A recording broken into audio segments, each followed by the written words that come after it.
Very well welcome to all of you. स्वागत है आपका मेरे नॉलेज प्रोवाइडर के इस वीडियो में। और इस वीडियो में हमारा जो आज का टॉपिक होगा वो है हॉवरक्राफ्ट के बारे में। हॉवरक्राफ्ट एक ऐसा व्हीकल है जिसको हम एम्फीबियस व्हीकल भी बोलते हैं। एम्फीबियस व्हीकल से आप क्या समझते हैं? एम्फीबियस व्हीकल से आप ये समझिए, एक ऐसा व्हीकल होता है जो आपके लैंड में या फिर आपके मड के ऊपर या फिर आपके आइस के ऊपर या आपके पानी के ऊपर, ओशंस के ऊपर, रिवर्स, किसी के भी ऊपर ये आराम से ट्रैवल कर सकता है, इसलिए इसको एम्फीबियस व्हीकल कहा जाता है। आगे इसके बारे में और डिटेल करें कि इसका पूरा जो स्ट्रक्चर है वो कैसा होता है। इसकी स्ट्रक्चर के बारे में बात की जाए तो इसके स्ट्रक्चर में मिलेंगे आपको इम्पेलर्स, प्रोपेलर्स। ये दोनों इम्पेलर्स और प्रोपेलर्स की जो मैंने बात की है ये आपके इम्पेलर फैन और प्रोपेलर फैंस होते हैं। तीसरी चीज़ बहुत ज़रूरी है जिस पे ये पूरा काम करता है वो है एयर। हवा पे ही पूरा मैकेनिज्म इसका काम करता है। दूसरी चीज़ अगर इसके बाद में क्या मतलब एम्पेलर्स और एयर को छोड़ के चीज़ में आपका तो एक है आपका स्कर्ट। स्कर्ट मतलब जो फ्लेक्सिबल स्कर्ट जो फूला हुआ दिखता है आपको हॉवरक्राफ्ट में, जैसे आप इमेज में देख रहे होंगे, इसी को हम लोग बोलते हैं फ्लेक्सिबल स्कर्ट, जो इसके हल के या इसके बेस के नीचे होता है। इस मैकेनिज्म में ये काम करता है। अब ज़रा इसके मैकेनिज्म को समझ लेते हैं कि इसका पूरा मैकेनिज्म काम कैसे करता है। इसका जो इम्पेलर फैन है जब वो रोटेट करता है तो ये इम्पेलर फैन काफ़ी सारी हवा को अंदर भर देता है। आपके हल के नीचे जो फ्लेक्सिबल स्कर्ट है जो बैलून टाइप का नज़र आ रहा है ये उसमें भर देता है। इससे होता क्या है? इससे ये होता है कि अंदर एक हाई एयर प्रेशर जनरेट हो जाता है, जो बाहर के एयर प्रेशर से अंदर का या हल के नीचे का एयर प्रेशर बहुत ज़्यादा हो जाता है। इस कारण हॉवरक्राफ्ट को एक लिफ्ट मिलता है और इसी लिफ्ट के कारण ये आपके सरफेस में, चाहे वो आपका लैंड का सरफेस हो या आपका पानी का सरफेस हो या आपका मर्ड का सरफेस या आइस का सरफेस, उससे ये लिफ्ट हो जाता है। तो अगर इसको सिंपल भाषा में समझे, ये एक साइंस के कैसे आपके इफेक्ट से काम करता है। अंदर का जो एयर प्रेशर होता है वो स्लाइटली थोड़ा हाई होता है आपके बाहर के एयर प्रेशर से, जिससे कि हॉवरक्राफ्ट को लिफ्ट मिल जाता है। कंटिन्यूस इम्पेलर्स जो होते हैं इसमें हवा को हाई प्रेशर में बनाए रहते हैं, कंटिन्यूस वो हवा को आपके फ्लेक्सिबल स्कर्ट में डालते रहते हैं। ये फ्लेक्सिबल स्कर्ट होता है वो आपका राउंड रेक्टेंगुलर शेप का होता है। ज़्यादातर हॉवरक्राफ्ट होते हैं उनका जो आपका फ्लेक्सिबल स्कर्ट होता है हल के नीचे जो फूलता है, जो स्वेल करता है, जो आपका फूलता है स्वेल करता है, इसी को हम लोग बोलते हैं आपका राउंड रेक्टेंगुलर शेप का फ्लेक्सिबल स्कर्ट। तो ये क्या होता है, फूला रहता है और इसी के कारण इसको लिफ्ट मिलता है, ये ऊपर रहता है। आगे इसके बारे में कुछ और इम्पोर्टेंट चीज़ की अगर देखें तो इसके जो अगर पूरे चीज़ को कॉन्सेप्ट को समझें, ये कॉन्सेप्ट सबसे पहले आपके ये जो पूरा इंस्ट्रूमेंट जो व्हीकल है इसका इन्वेंशन हुआ आपका ब्रिटेन में, या फिर हम बात करें यूनाइटेड किंगडम में।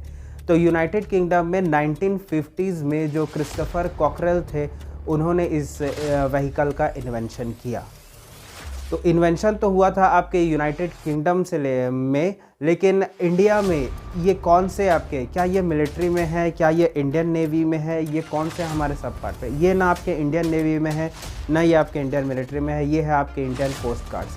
अब ये कोस्ट गार्ड्स क्या होते हैं? कोस्ट गार्ड्स वो आपके स्पेसिफिक सोल्जर्स हैं जो हमारे कोस्ट लाइन की जो रक्षा करते हैं। मतलब हमारे जितने भी, हमारा पेनिनसुलर प्लेट्यू है, हमारा जो भारत देश है वो 3 जगह से घिरा हुआ है।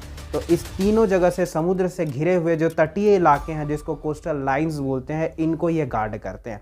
इंडियन नेवी का काम है कि वो गहरे समुद्र में हमारे देश के बॉर्डर को या ओशन को सिक्योर करती है, लेकिन हमारे कोस्ट लाइन जो तटीय क्षेत्र है उनको गार्ड करने का, उनकी रक्षा करने का जिम्मा आपके इंडियन कोस्ट गार्ड्स को मिला है।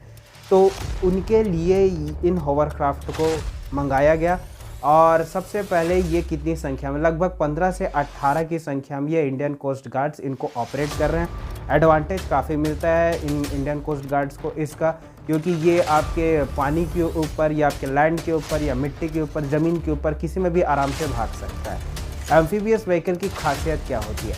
कम समय में आप बहुत ज़्यादा, चाहे टैंक्स हो, चाहे ट्रूप्स हो, चाहे सोल्जर्स हो, चाहे इक्विपमेंट हो, चाहे मशीनरी हो, आप इसको बिना किसी रोड नेटवर्क के आराम से ट्रांसपोर्ट करते हैं। चाहे वो ओशन मोड से हो, चाहे आपके मड साइड से हो, चाहे किसी भी से, आप किसी भी सरफेस में इसको आराम से दौड़ा सकते हैं। ये जब अगर बात करें एक एवरेज हॉवरक्राफ्ट की बात करें, वो आपका 30 टन डिस्प्लेसमेंट से एयर को डिस्प्लेस करता है और इसकी जो स्पीड होती है लगभग, चाहे वो आपका लैंड हो चाहे आपका वाटर हो, ये फ़र्क नहीं पड़ता, लगभग 45 नॉट्स के आसपास इसकी स्पीड चलती है, जो बहुत अच्छी खासी स्पीड है। तो ये तो था आपके हॉवरक्राफ्ट के स्पेसिफिकेशन के बारे में। इसके इन्वेंशन के बारे में भी मैंने काफ़ी कुछ बता दिया। आगे इसके बाद बढ़े कि इसका मैकेनिज्म पूरा काम कैसे करता है। इसमें होते हैं आपके इम्पेलर, प्रोपेलर। तो एक होता है आपका इम्पेलर फैन, दूसरा होता है आपका प्रोपेलर फैन। ये जिस कॉन्सेप्ट पे काम करता है वो एयर प्रेशर के कॉन्सेप्ट में काम करता है, मतलब इसे पूरा जो खेल है वो आपका एयर प्रेशर का ही है। और जो आपके प्रोपेलर रहते हैं ये इसको ऐसा थ्रस्ट देते हैं कि ये आगे की ओर मूव करता है, बढ़ता है। तो ये इसी कॉन्सेप्ट पे ये पूरी चीज़ काम करती है। तो इसका काफ़ी सारा यहाँ पर एडवांटेज आपको देखने को मिलेगा।